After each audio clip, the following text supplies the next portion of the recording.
दिलावर भाई, जब कोई शख्स ये कहता है ना अल्लाह नबी के तुफ़ैल या नबी के वसीले से मेरी दुआ कबूल कर ले, तो उससे उसकी नीयत पूछी जाएगी।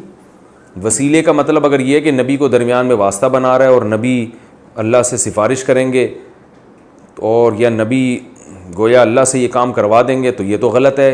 आप तो यहाँ बैठ के दुआ मांग रहे हैं, नबी सल्लल्लाहु अलैहि वसल्लम आलिमुल गैब तो नहीं है, और ना किसी पैगंबर का अल्लाह पे कोई ज़ोर चलता है कि ज़बरदस्ती काम करवा दें। तो इस नीयत से वसीला ये बिल्कुल हराम है, शिर्क है, नाजायज़ है।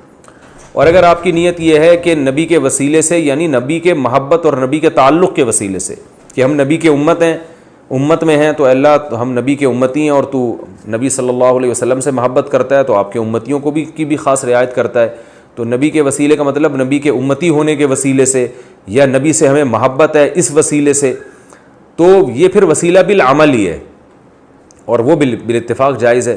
तो जब भी कोई किसी बुज़ुर्ग या नबी के तुफ़ैल से दुआ मांगता है, तो ना हम उसको शिर्क कहेंगे और ना हम उसको सुन्नत कहेंगे या जायज़ कहेंगे, हम उससे उसकी नीयत पूछेंगे कि भाई आपकी नीयत क्या है।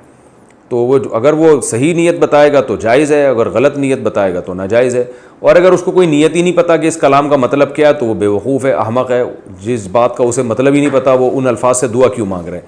बाज़ लोग कहते हैं अल्लाह नबी के वसीले से मेरा ये काम कर दे, उनसे पूछे तुम्हारे क्या मतलब है इसका, तो कहने पता नहीं क्या मतलब है। तो जब आपको एक बात का खुद ही मतलब नहीं पता, तो ऐसे अल्फाज क्यों इस्तेमाल करते हैं फिर, इसलिए ये ठीक नहीं है।